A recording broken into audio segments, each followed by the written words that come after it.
warahmatullahi wabarakatuh. Perkenalkan, saya Eka Kartini, NIM B1A1 19138, kelas C angkatan 2019.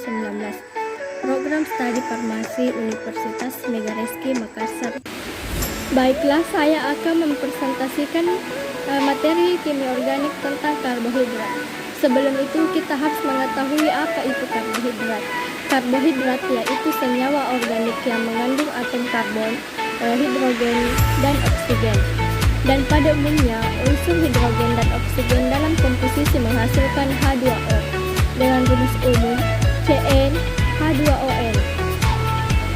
Di dalam tubuh, karbohidrat dapat dibentuk dari beberapa asam amino dan sebagian dari gliserol lemak.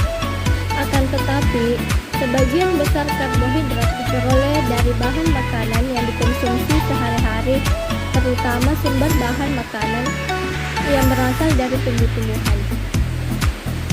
Berdasarkan kandungannya, karbohidrat terbagi menjadi 3 bagian utama, yaitu gula, suatu bentuk karbohidrat berarti pendek seperti glukosa, fruktosa, galaktosa, dan sukrosa.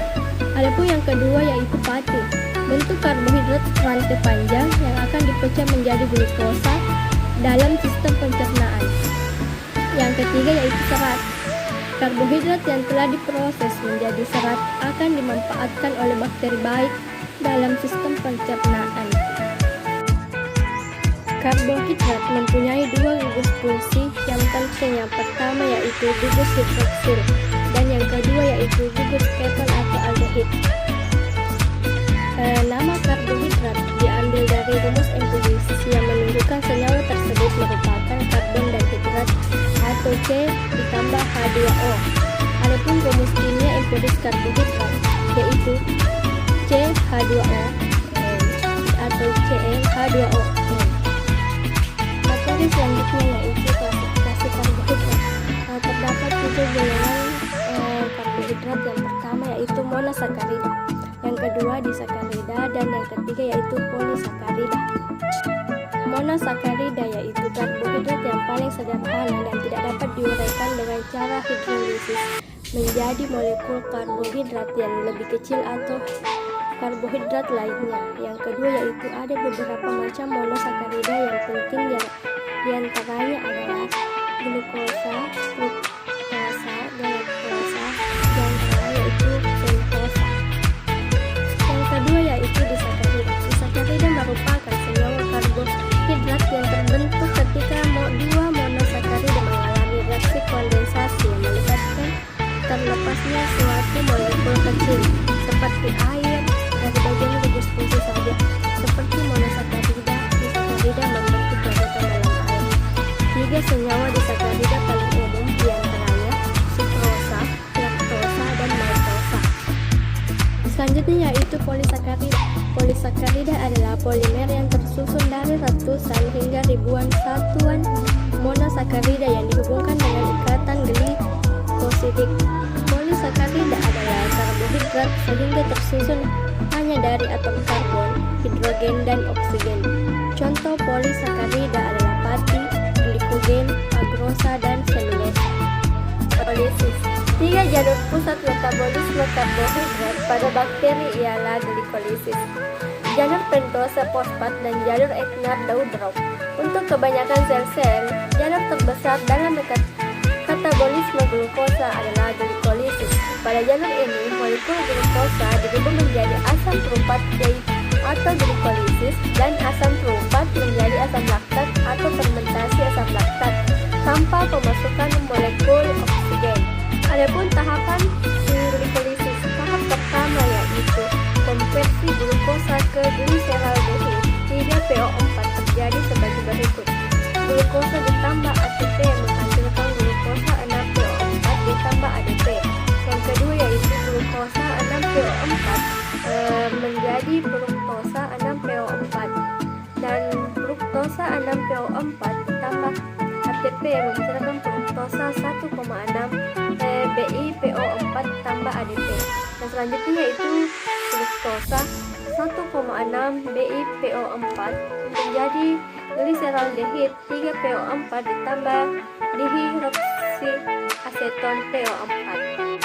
Tahap kedua yaitu selama tahap glikolisis 2 molekul dari gliseraldehid 3PO4 yang terbentuk dari 1 molekul glukosa teroksidasi dalam reaksi 2 langkah yang menuju sintesis ATP. Contohnya, gliseraldehid 3PO4 ditambah NAD+ ditambah PI menghasilkan 1,3 difosfoglycerat ditambah NADH+, atau 1,3 difosfoglycerat tambah ADP menghasilkan 3 fosfoglycerat tambah ATP. Selanjutnya yaitu hasil reaksi. Jalur glikolitik menghasilkan sebanyak 4 molekul ATP yang terbentuk dari setiap mol glukosa yang digunakan karena 2 mol ATP digunakan pada langkah awalnya. Hasil bersih ATP adalah 2 mol per mol glukosa terbentuk atau glukosa terfermentasi. Stoichiometri yang terlihat pada produksi terupat dari hexo adalah C6Hi2O6 ditambah 2 NAD+ ditambah 2 ADP ditambah 2 PI menghasilkan 2 CH3COO ditambah 2 NADH ditambah 2 ATP menghasilkan delta G reaction sama dengan 15 kalori per mol. Selanjutnya itu metabolisme karbohidrat. Adapun penjelasan jalan metabolisme karbohidrat dapat kita lihat pada gambar yang ada tertera pada slide. Selanjutnya yaitu tahapan reaksi glikolisis.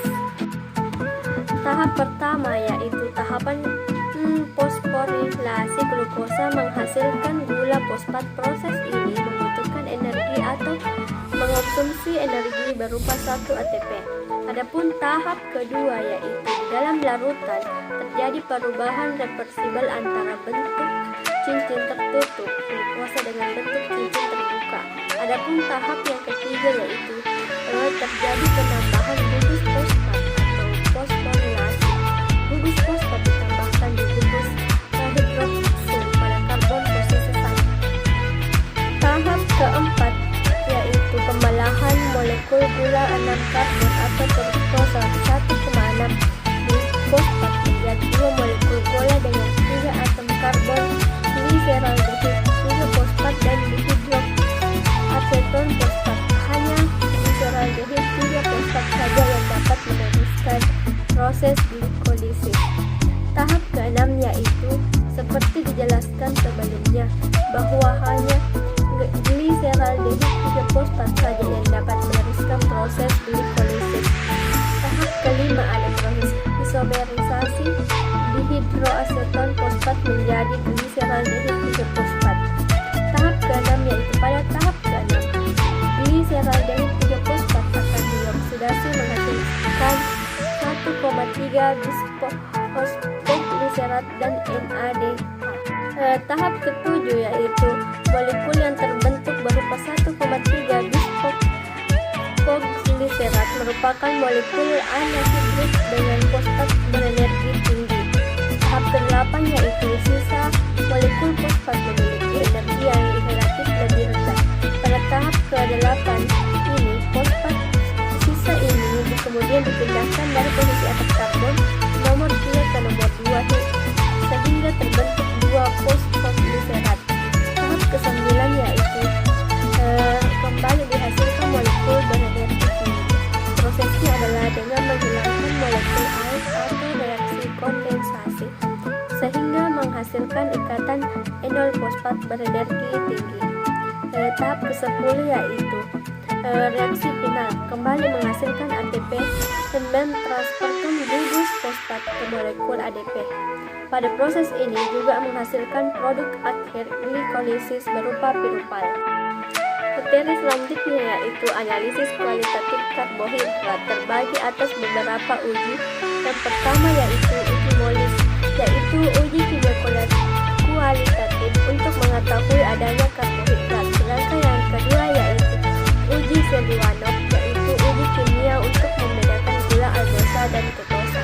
Yang ketiga yaitu uji Benedict, yaitu untuk mengetahui kandungan gula karbohidrat atau produksi. Sedangkan yang keempat yaitu uji Barfoed, yaitu uji disakarida produksi dengan monosakarida produksi ketesteru. Yang keenam yaitu uji iodin, yaitu uji yang dilakukan untuk mengetahui adanya kandungan amilon pada biji kacang merah. Dan yang terakhir yaitu uji Behling, yaitu untuk mengetahui adanya gugus aldehyde. Selanjutnya yaitu fungsi karbohidrat, di antaranya yaitu sebagai sumber energi utama, yang kedua meningkatkan penyerapan fungsi. Sedangkan yang ketiga yaitu mengatur kadar gula darah, yang keempat yaitu menjaga kesehatan jantung, dan yang terakhir yaitu membatasi asupan kalori. Ya, itulah tadi materi yang saya paparkan, materi kimia organik tentang karbohidrat. Apabila ada